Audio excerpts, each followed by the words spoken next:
State your name for the record. I am Melissa McKellar. I am a media specialist at Joseph Martin Elementary. Prior to becoming a school library media specialist, what did you do? I began my career as a kindergarten teacher. I have taught kindergarten first and second grades as a regular ed teacher. I have taught self-contained EIP. I am also gifted certified, so I've also been a gifted cluster teacher in those grade levels, and I have also been a gifted resource teacher where I taught kids from across the county in the gifted resource classroom.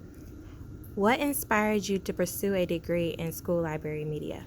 It was when I was teaching gifted resource. We were doing a lot of advanced research and a lot of personalized projects and just research related things of student interest. So I got very interested in that, started looking at programs, and got my first media specialist job immediately after leaving gifted resource.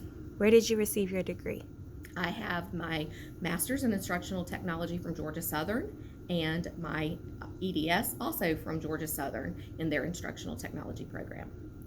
Is there anything that you did not receive either in your educational program or field experience that you wish you had been included? No, I think that was probably more of a case in my undergrad in teaching. I feel like my programs in media really prepared me. The field experiences, the contact hours with actual media specialists and working in media centers in the schools that I worked in really helped me feel like I was prepared. What professional organizations are you a member of? I am a member of the Georgia Library Media Association. I have been since I've been a media specialist, and I am also a member of PAGE, the Professional Association of Georgia Educators. How do you determine the collection needs of your library? Well, we look at a lot of things. We look at our standards to see what topics teachers are teaching. We do hear a lot of patron requests, whether that's students or staff. If there are books that they would like to see added, we always take that into consideration. We keep a pretty healthy list of book requests. Of course, those books have to be reviewed, and we make sure that they meet the criteria to be added to our collection, but it is a big factor. I also take into account different topics that are going on in our community or that reflect the kids in our school population, and we try to make sure that those titles are added as well. Okay. Talk to me about your background in technology prior to becoming a media specialist. When I started teaching, technology was relatively new. So we had a lot of teams on schools. We had a lot of lead teachers who kind of led the way. Technology has always kind of come second nature to me. I'm really not intimidated by technology. So I was always one of the people that my teammates, my fellow teachers went to for those type of things. That was a seamless part of the position. I've seen, I was in a classroom before we had smart boards in every school where we still used chalkboards when I first started teaching. So I've kind of come on board almost at the beginning of this technology revolution in education. So it's not been such a drastic difference for me, but I have seen I have seen teachers struggle. Now what we notice is everybody's coming into schools with a technology background. We don't have so much of a need for those teams to help teachers out like we did back in those days. So that's not as much of an issue, but technology has certainly changed what happens in media centers a great deal. What role do you play within the school as far as a technology specialist? Not as much as we did back then, but we do a good bit of what we do during the day here is device management, is teacher quick troubleshooting. We do have technicians that work in the district that are assigned to multiple schools that can come when we can't handle an issue here. Usually the small things we were able to handle in-house ourselves between myself and my assistant that works here with me in the media center. We also have instructional technology specialists that are instructionally focused that come in and work with teachers on longer term projects as far as integrating technology into their instruction. So we don't do as much of that anymore as maybe was done years ago when teachers did not have a strong of a background. Okay. As far as reading for pleasure, what genre do you enjoy? I enjoy all of it. I enjoy fantasy. Sometimes I enjoy mystery. I've even enjoyed some of the scary books that the kids like to read. It just depends on the mood I'm in. And like I tell students, there's a time for everything. There's times where I feel like reading something just a little bit different. I generally have not been a big graphic novel fan. But because our kids love it so much, I find myself trying to read that a little bit more so that I can make some recommendations to them. All right. What are you currently or have recently been reading for pleasure? I have not read anything lately, but I just got a book list in for our Helen Ruffin Reading Bowl next year. So I have pulled 2 or 3 of those books to start reading. I did read The One and Only Ivan with our third graders. So that was probably the most recent that I read about a month ago. 2 months ago, I reread that as I was reading it to students. But I am about to start tackling that list, the Georgia awards nominees. That will be our Helen Ruffin feature books for next year. Okay. What role do you see the school librarian and the school library playing in the overall reading program of the school? At our school, we kind of take a lead in that. We do have literacy teams at every school with the new Georgia legislation, and I do chair our literacy team. So, leaders from across grade levels in our school, we meet monthly. We talk about literacy initiatives, we talk about literacy instruction in classrooms, things that really go beyond the scope of what I do in the Media Center, but that our teachers are doing. We always try to have programs and things that promote reading. We try to motivate students, but we know a lot of what is happening at the instructional level in the classroom. So we just want to be here to support teachers and again to promote it, make students have a good attitude and impression of reading and books in our school. How do you encourage struggling readers? I think helping them find things that they love. I think that's an important thing. Letting kids know that it's okay if you want to read a graphic book that maybe has more images and less words to begin with, if that's intimidating or if it's an intention issue, then that's something we can do. I really think matching students with books that they feel comfortable reading, that's not too hard for them, and matching them with things that they love, that they're interested in, whether that be Roblox or Sonic or any number of things. We have kids that have a variety of interests, and it's part of my job to pair their interests with their abilities as far as selecting books in here.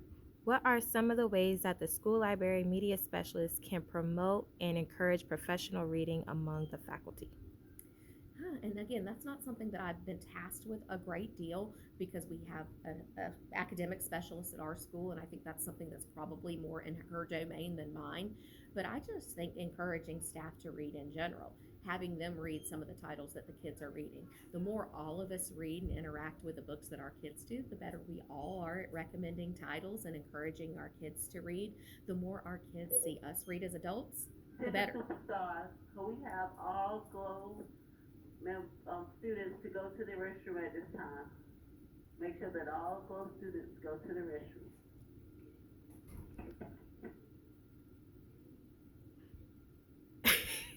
Do you normally lead professional development in your school or district? Do you find that the PD that you lead is more on the technology side, library resources, materials, or the equipment? Or is it a combination of I've all? done all of it Okay. over the years, and some years it's more heavy than others. When I was a high school media specialist, I did a lot of programming, a lot of media type of things, things for teachers. I've done a lot of copyright PD. I've done a lot of how to maximize resources in your program or in your classroom, like with Donors Choose. I've done grant writing PD. I've done technology. In our own building here, we have our Superstar Academy. Last year, we did a lot of professional learning with our staff, just ways to make their lives simpler, to help them be more efficient in their classrooms as far as technology use. It can be as simple as something like setting up your Google Gmail account so that your email doesn't overwhelm you. Just little things. It's whatever really the staff needs. Again, we are very fortunate in our district because we have so much technology support at the district level that some of the things that media specialists and other schools are tasked with, our instructional techs can take care of at the district level, but we do whatever is needed here with our staff. Canva is a big educational resource that a lot of us use. I've done multiple workshops here, PDs in our own school, to help our staff feel more comfortable using it. But again, it's based on what our folks need and what our administration needs. So it can be any number of those things that you mentioned.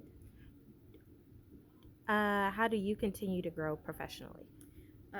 I'm in a lot of groups on Facebook for not having a larger professional community here on our campus. Obviously, I'm the only media specialist on our campus.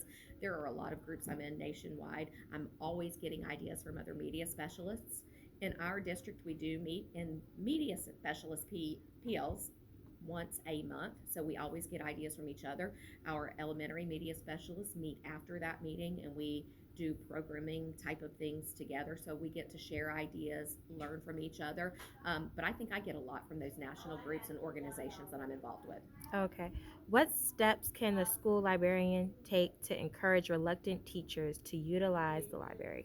I think just modeling, the more you offer, the more you make available, the more friendly and welcoming you are, the more buy-in you're going to get. And you may only have one person on a team or one person on a grade level that's very interested to begin with, but Mm-hmm. once they go back and share what's going on in the news that they have with their teammates, then you see more and more participation as you go. Our biggest challenge right now is just keeping staff consistent from year to year. Mm-hmm. We always have so many new staff members. It's like you start over every year building those relationships and stuff. How has COVID impacted the day-to-day operation of your media center? It did for a while, and actually, the one year I was between media centers, I went back into the classroom the COVID year, so I was teaching the COVID year. But I saw in the schools that I was working in at that time that media centers closed down. And a lot of media specialists were letting less kids come into the media center for health reasons, obviously, and were taking things out in the halls into the classrooms. I was fortunate enough to be back in the media center in the year that we kind of started to recover from that, and we hit the ground running like business as usual before COVID. Obviously, we had to take some steps with wearing masks and keeping our books clean, our shelf markers clean, disinfecting, and doing those things. But it was a very high priority of mine to have kids back in the media center, business as usual. And so, other than the one year when COVID was at its worst and I was in a classroom, I really did not experience much change in my role as a media specialist because, the year before and the year after, business as usual for me. Did COVID impact any of the circulation statistics at all? I'm sure it did here. Again, I transitioned from another county's media program the year we went out. So, I had my kids virtual the end of that school year. The next year, I moved back to this county. There was no media specialist opening, so I taught in a classroom that year. And then I came back the year we were recovering to a media center here at the school in the position that I am now. The statistics before I got here were much, much, much lower than they are now. I'm sure a great deal of that was attributed to COVID, but it's also programming changes. We do things a little differently than the last media specialist did. So, yes, absolutely, there was a hit in circulation numbers then. But I think, our numbers now are comparable to the numbers we've always had at schools that I've been in. So I think the circulation has rebounded in this building, or what I would expect it to rebound in this building. What are some ways that you are able to generate funding when school or district budget run out or are non-existent? And that's something that was a strength of mine at the high school. I really have a generous budget as far as my book budget from my state allotment and my supply budget. But, I've written multiple grants, donors choose projects over the years. There's always opportunities that you can get some special funding and special opportunities if you don't have what you need. But again, we're very blessed and fortunate in this district that we have a very generous budget to do the things that we need to do. We also host 2 book fairs here every year. So our book fairs have been phenomenal fundraisers, obviously. We put all of that money back into our media program in adding to our collection or in purchasing books like for our book vending machine for our students. We also hosted a readathon here, another type of fundraiser that can be done in the media center that raises a large amount of money. More importantly, with readathon, though, it really encourages families to participate in reading events at home. Are you seen as a teacher, administrator, instructional technology specialist, or a combination of all 3 at your school? I think I'm seen as a combination of all 3. I do all 3 parts pretty much equally in my day. I'll be honest with you and tell you the teacher part of the role of a media specialist, I love. Not all media specialists do that, but I enjoyed my classroom years. I enjoy teaching children. I enjoy interacting with them. So I still try to place an emphasis on that. I wish I did more of that than I do, but the demands of the job require that we take on all of those roles, running the program, administering the program, being a literacy leader in the school, adding to the collection and developing the collection, but even having brainstorming sessions with teachers when they're struggling with something. There's a lot of times that I'm able to, with my 20 plus years of experience, you know, collaborate with them and come up with some ideas. Technology collaboration is probably the least of what I do now, but in my past experiences, it's been something that I've been leaned on a lot for, but it's always something I'm comfortable doing if needed. What are the expectations of your school administration regarding the library program? Our every administrator I've worked for has been very, very supportive of our library program. I've always been fortunate to work for administrators who let us lead the program and let us do what needs to be done. And I think some of that is, again, that we're fortunate, but I also think that when you work hard and you run a well-run media program, you earn their trust and respect, and they let you do what you need to do to be successful. I've worked with probably close to 10 administrators over the 23 years that I've been in education, and I can't think of a single one that did not support the media program and what we were doing. But again, I think a lot of that comes from having their respect and them seeing day in and day out what you do for students and staff, and knowing that you are passionate about what you do. You earn their trust to run things the way you think they need to be run. Do you have an aide or a paraprofessional, and if so, what are your expectations of that person? I do, and I have the very best one. And I've worked with multiple over the years. I've had great people that I've worked with. I've had people that have started from scratch, and I've had people that have been in the position more years than I've been in the position. So I've had the experience across the board. You know, my expectations are the same that I have for myself. That we work hard every day. We put students first. We treat the children here like we would want our own children treated, and we just work hard for them every day. And I could not ask any more of her. She does more than she is expected to do. She is very capable of doing most of the things that I do in the media center, and I think she will be a wonderful media specialist one day. What advice would you give to someone just entering the field of school library media? That if you don't love children, if you don't love teaching, that if you don't have a heart for kids and for those things, that this is going to be a very difficult job. It is all of the things that a classroom teacher does, plus you have to be super organized. You have to be a jack of all trades. You have to do all things. You really have to promote and sell yourself in what you do, because nobody else is going to do that for you. And again, the more well-respected and well-regarded you are, the more freedom you're going to have to do the things that you want to do. But I would say, to me, the most paramount thing is to be student-centered and student-focused at all times. Thank you. Thanks.